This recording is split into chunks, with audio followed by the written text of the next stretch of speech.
quel regard tu portes sur un autre metteur en scène, toi, en tant que comédien, après? Ah bah moi j'ai envie de dire que si j'étais vraiment réalisateur, j'aimerais bien être Fabien Gorjard. Moi, je dirais que si j'étais un homme, j'aimerais bien être Léa Salem. Non, non, mais non, là, en fait, moi, je dissocie vraiment les deux choses. En plus, je suis beaucoup plus acteur que je ne suis réalisateur, donc, et puis c'est mon métier, en fait, d'être acteur. Donc c'est vraiment c'est une technique que j'ai appris, conservatoire, enfin, ouais, j'ai fait des écoles, je fais du théâtre beaucoup, donc c'est vraiment c'est mon métier de passion, alors que la réalisation est plutôt une forme de... C'est autre chose, je sais pas comment le... C'est difficile pour moi de le caractériser ou de l'identifier ou de le... Le mot qui me vient, j'ai l'impression d'être chez mon psy, mais le mot qui me vient, c'est sacerdoce. C'est-à-dire que la réalisation, pour moi, c'est une chose très particulière sur des sujets qui me tiennent très très à cœur, qui sont très importants pour moi.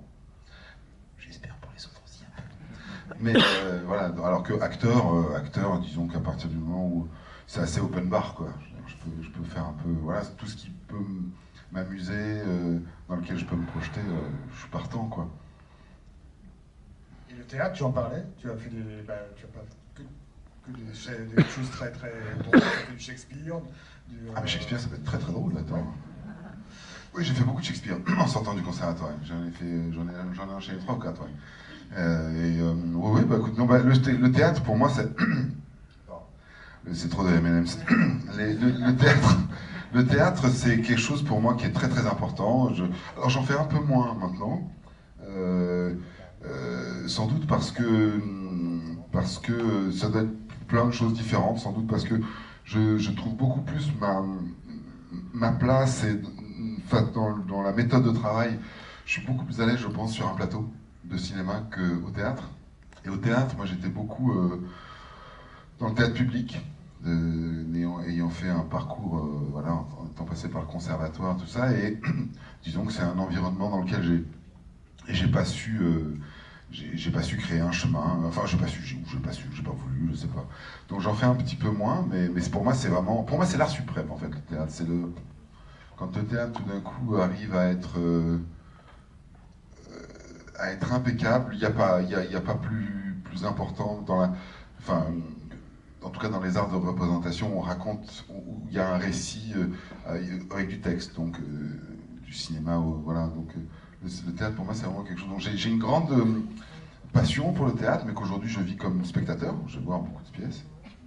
Et puis bon, après j'ai des propositions. Des fois j'en fais de temps en temps, j'ai des propositions, mais c'est vrai que c'est plus avec parcimonie, quoi. Là, tu vas en faire dans pas longtemps. C'est possible. Mais est-ce qu'on choisit une pièce comme un film, par rapport au texte, ou c'est par rapport à un metteur en scène, par rapport un film, ça peut être aussi par rapport à un metteur en scène. Hein. J'ai l'impression que ça se choisit à peu près de la même manière. C'est comment... Alors au théâtre, c'est plus... le théâtre est beaucoup plus, est plus exigeant dans le temps qu'il va vous prendre, en fait. Le théâtre, on va se concentrer pendant un certain temps de répétition, puis ensuite on va jouer pendant longtemps. Et puis on fait beaucoup plus partie de l'ensemble au théâtre. Au théâtre, on est assis dans la salle quand on n'est pas sur scène éventuellement. Donc on a une vision beaucoup plus globale de ce qu'on est en train de faire, alors qu'au cinéma, alors à moins que voilà, quand on a des premiers rôles et qu'on est là tous les jours, et encore, on a une vision qui est plutôt parcellaire quand même de ce qui se fait. La seule personne qui a une vision vraiment globale, c'est quand même le réalisateur, la réalisatrice, quoi. C'est eux qui ont l'ensemble. Au théâtre, moins. Donc moi, c'est ça que j'aime bien ça au théâtre aussi, c'est-à-dire que regarder les autres fonctionner, travailler, voir comment ils abordent le travail, cette scène, comment ils vont jouer, comment ils vont aborder leur personnage, peut vous permettre aussi de vous donner quelques idées sur la façon dont vous allez aussi aborder les choses, et réciproquement. Donc pour ça, c'est vachement, c'est très intéressant. Mais au théâtre, moi j'aime beaucoup le théâtre contemporain, mais on m'en propose assez peu. La plupart du temps, c'est quand même théâtre du répertoire.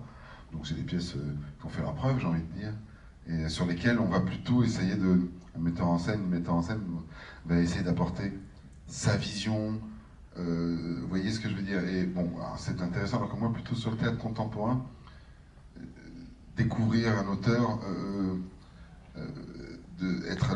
faire partie d'un projet qui va faire passer un auteur nouveau, donc une langue, des thématiques, à un public qui ne connaît pas forcément cette langue, est beaucoup plus excitant, quoi. C'est beaucoup plus galvanisant. Et en même temps, c'est comme un peu au cinéma, hein, on va Shakespeare, Molière, ça va remplir des salles. J'ai envie de dire, Martin Pluvaux, il remplira moins de salles parce qu'on ne le connaît pas. Voilà. Donc c'est toujours une. Moi, je pense que c'est surtout, est-ce que je me projette ou pas? Qu'est-ce que ça m'apporte? Qu'est-ce que ça va me. Est-ce que je vais, moi, j'ai quelque chose à déposer dans ce personnage qui me parle, voilà, plutôt que le reste. J'ai parlé hyper longtemps. Non, mais c'est très bien. Merci. Oui. Bonsoir, j'ai beaucoup aimé le film et je voulais rebondir sur ce que vous venez de dire parce que je trouve que c'est à la fois un film et par certains moments vous avez une présence très théâtrale et d'autres acteurs aussi, donc on a ce plaisir très jouissif d'être à la fois au cinéma et au théâtre en même temps. Enfin, moi j'ai eu par moments cette émotion-là. Bah, tant mieux, bah, écoutez, ça fait plaisir. Je pense aussi que c'est parce que ce soit Laure, Vincent, moi, c'est des gens qui ont fait beaucoup de théâtre. C'est des gens qui viennent, qui sont nés au théâtre, quoi.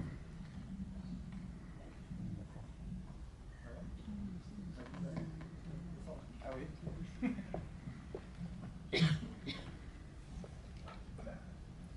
Bonsoir, bravo. J'étais très émue et je trouve ça très drôle en même temps. Et je voulais savoir quel était votre rapport à la religion ou à la spiritualité. Et notamment tout ce qui se met en place au niveau amoureux et trouble entre les deux personnages principaux et le moment d'une sorte de réalisation avec le pape, ou pas. Bah, c'est vrai qu'une des raisons aussi pour laquelle, quand on a parlé de cette histoire de procès en nullité que je ne connaissais pas, hein, vraiment, ça m'a tout de suite animé, c'est un endroit d'inspiration. Alors, ça a toujours traversé, saupoudré ce que j'ai fait. Mon premier court-métrage s'appelle Comme un chien dans une église. J'étais enfant très croyant, vraiment. C'était genre Jésus, c'était carrément mon ami imaginaire, quoi. Mais ça m'est passé. Pour moi, hein, je parle dans ma vie, par contre, c'est toujours resté dans ce que j'ai voulu faire, dans mes films. Il y a toujours eu un rapport, un lien, un regard sur ça. Je pense que j'en garde un rapport au sacré. Et je pars, pour répondre à la question sur l'émotion qui saisit Laure à la fin et qui l'a fait pleurer. Moi, j'aimais bien vraiment ce que je disais, un film qui commence dans un centre commercial et qui finit au Vatican, quoi. Voilà, qu'elle soit dépassée par ce qui lui arrive, ce qu'elle ressent. Et je trouvais que c'était du coup intuitif de la faire pleurer dans les bras du pape. Voilà, je prétends pas faire du prosélytisme, je prétends pas moi-même être croyant. Par contre, je sais que les gens que j'ai rencontrés quand j'ai fait mon enquête m'ont tous passionné. Ça me rend très curieux, les grilles de lecture qui sont différentes de la mienne. Et celle-là me plaisait beaucoup aussi sur l'interrogation sur ce que c'est que l'amour, sur ce qui fait couple, sur le pourquoi. Parce que la scène de Jean-Marc Barr, elle est quand même très inspirée aussi. Moi, j'en ai fait une version qui épouse le point de vue de Marguerite. C'est-à-dire qu'elle subit ça comme une agression. Et il fallait dramaturgiquement que ça le soit. Il n'empêche que les questions qu'il pose, la manière dont il va gratter, c'est ce que j'ai entendu, ce qui se fait. C'est-à-dire qu'on va chercher à l'endroit de la sexualité la disharmonie. Est-ce qu'il y avait disharmonie à cet endroit-là? Ça, c'est vrai. Ça, je ne l'ai vraiment pas inventé. Donc moi, après, en tant qu'auteur, je m'amuse à ce moment-là qu'on le ressente comme elle. Par contre, c'est important. Et donc chaque fois, chaque étape, par exemple, ce que dit l'avocat italien, à l'inverse, ça m'a été raconté par une avocate ecclésiastique, d'aller chercher, qui, elle, son combat, c'était de faire reconnaître l'emprise au sein de la religion catholique. De dire c'est un endroit possible, et c'est un endroit qui commence à être entendu à Rome, de nullité. Voilà. Mais par contre, c'est hyper dur à prouver, évidemment, parce que c'est souvent sur des histoires qu'on a eu 20 ans avant, etc. etc. Donc voilà, ça m'a beaucoup passionné. Mais ça pourrait être sur une autre religion, tout pareil. Enfin, je sais pas comment... voilà, ça m'intéresse. C'est très intuitif pour moi. Tu nous rappelles combien il y a de cas en France 5000 par an à peu près de procès. Et ouais, le procès d'annulation, il y en a en France 5000 par an à peu près. C'est une moyenne. Le nombre qui obtiennent la nullité, je crois, il faudrait que j'ai pas encore vérifié le chiffre, mais il me semble, dans mon souvenir, que c'était 30%. Et il faut savoir qu'en Amérique du Sud, en Europe de l'Est, il y en a beaucoup plus. Et en France, on a un système qui fait qu'on essaye de ne pas aller jusqu'au Vatican, mais ça peut aller. Et dans les autres pays, ça y va beaucoup plus. C'est pour ça que je voulais vraiment dans la scène où ils sont en train d'attendre, on voit des gens qui ont l'air de venir de partout en fait dans le monde. Oui, bonsoir. J'ai adoré aussi, j'ai trouvé ça très juste. C'est un long processus d'écrire et de réaliser un film. Combien de temps ça vous a pris? Est-ce que dans ce temps-là, on a des moments de découragement? Et dans ce temps-là, quels sont les moments les plus jouissifs ou les plus kiffants en termes de créativité et artistique? Ah bah moi, c'est quand j'ai trouvé la blague du Père Mété.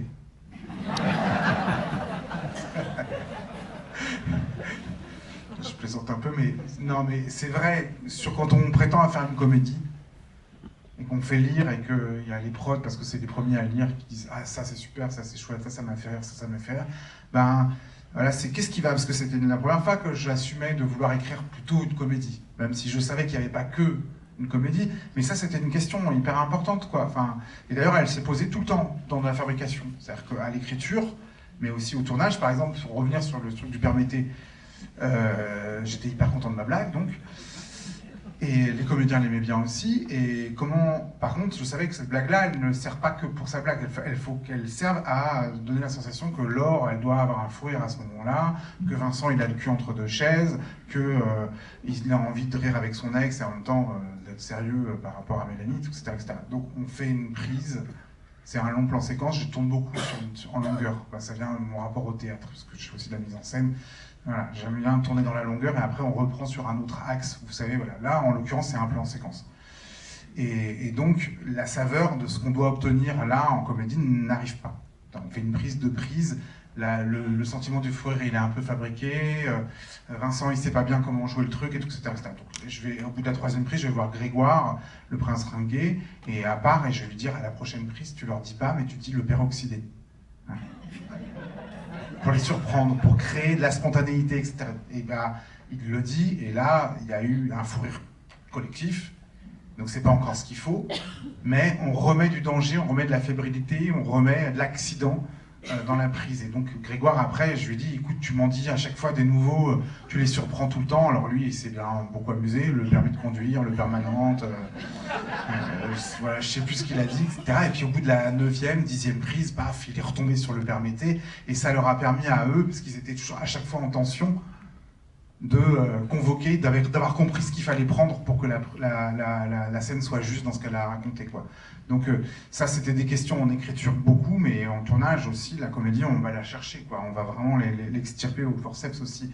Et quand on a des comédiens comme Lies, Laure, Vincent, qui sont de grands improvisateurs aussi, bah, ils ramènent en plus, voilà, leur talent à ça. La scène entre Laure et Lies dans la chambre d'hôtel, qui est interrompu par Vincent, ben moi j'avais juste mis ristretto, gnocchi, enfin j'étais resté sage, hein.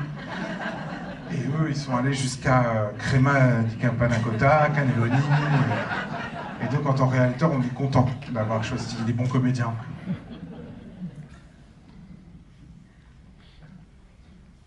Le film a fait le tour des festivals, notamment celui de l'Alpe d'Huez où tu as raflé à peu près tous les prix.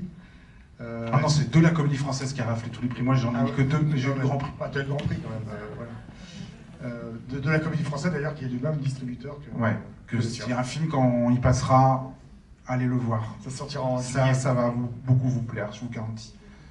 Donc ça a dû te rassurer en fait que ce film-là trouvait son public. Est-ce que c'était le cas? Comment tu as vécu ces moments-là?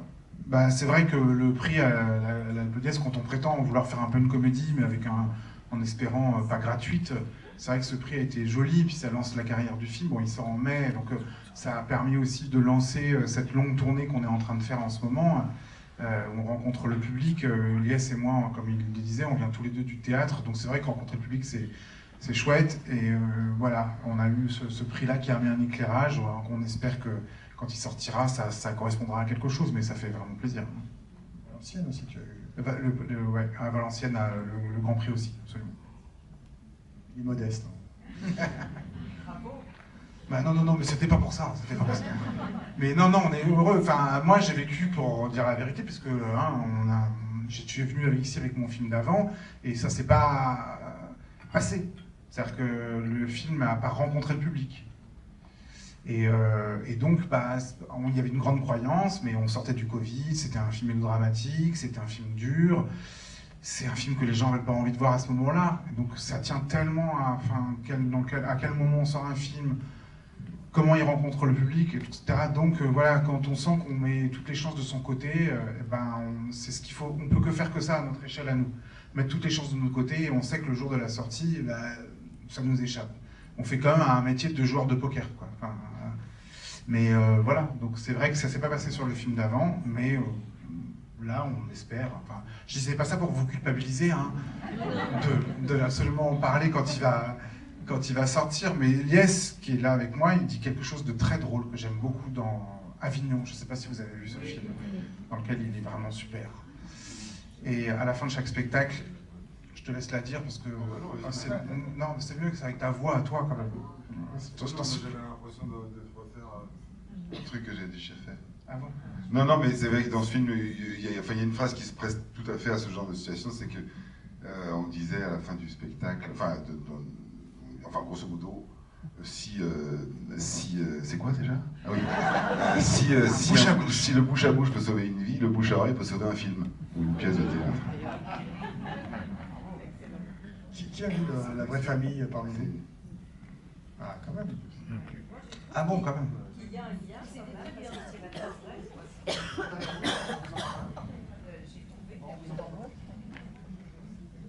j'ai beaucoup aimé le premier, et puis je trouve aussi qu'il y a un lien, c'est l'amour, c'est la tendresse, que ce soit la famille d'accueil, que ce soit la famille recomposée, là, puisque... Oui, bien sûr. En tout cas, c'est vrai que c'est mon terrain, Voilà, c'est mon terrain d'exploration. Très juste, très juste. Je voulais rajouter que j'ai beaucoup aimé la prestation de Céleste Brunkel, que je ne connaissais pas, et qui est tout à fait... Bah, c'est pareil, c'est une chance que Céleste, à laquelle j'ai pensé aussi en cours d'écriture, en me disant qui ce serait Léa. Ça tient. Enfin, Céleste, on l'a tous remarqué dans Thérapie, dans Les Éblouis. C'est une comédienne qu'on sait qu'on va revoir. Je ne savais pas si elle accepterait parce qu'elle commence à faire dans des rôles principaux, tout ça, etc. Donc voilà, mais j'ai la chance. Alors, pour la petite histoire, l'anecdote, quelque chose qui, en fait, peut-être sans vous embêter plus longtemps, mais va raconter un peu le bonheur de ce film, parce qu'il y a des films qui se font dans la douleur. Ça ne veut pas dire que le résultat est moins bien, hein, mais il y a des films qui se font dans le bonheur. Celui-là, il s'est fait comme ça, quand même. Et j'étais dans le train qui me ramenait de La Roche-sur-Yon à Paris, j'ai accompagné un spectacle. J'étais en train de relire mon scénario, on avait envoyé le scénario aux comédiens principaux, il était temps de s'occuper des comédiens, des rôles secondaires, et je relisais le scénario, vraiment. Hein. Je me disais, ça serait quand même génial que ce soit Céleste Brunkel qui joue le rôle de Léa, j'adorerais, etc. Le train s'arrête quand j'étais en train de lire à ce moment-là, en gare d'Angers, en me disant ça, et elle est venue s'asseoir à côté de moi dans le train. Voilà. Elle s'appelle Céleste, elle est tombée du ciel. C'est un film où il y a un pape dedans, je sais pas, j'ai mis toutes les chances de mon côté, quoi. Hein. Et c'est vrai qu'Einstein disait qu'il n'y avait pas de hasard, que c'était le bon Dieu qui se promène incognito. Voilà. Et le bon Dieu, la finale draft en plus.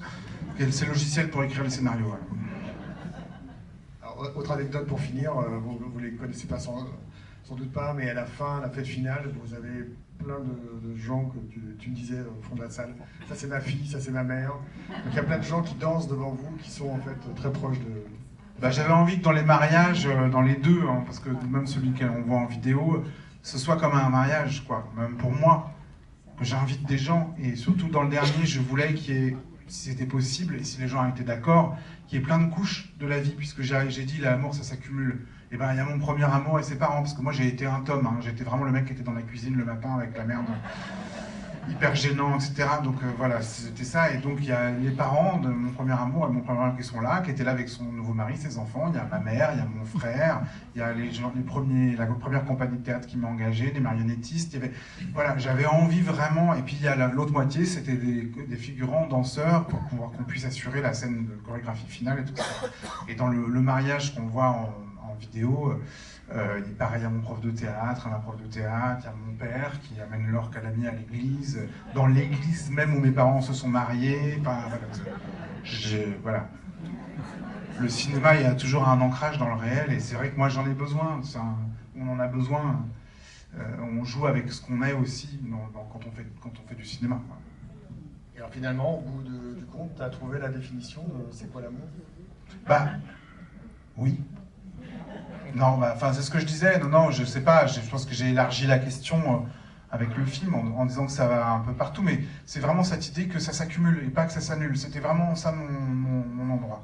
Voilà, c'est comme ça que je répondrais, et que j'ai fait un film sur le déchirement juste avant, parce qu'on devait se séparer d'un petit garçon dont on s'est occupé. Là, j'avais envie de faire un film sur la conciliation, comment on arrive à concilier les choses.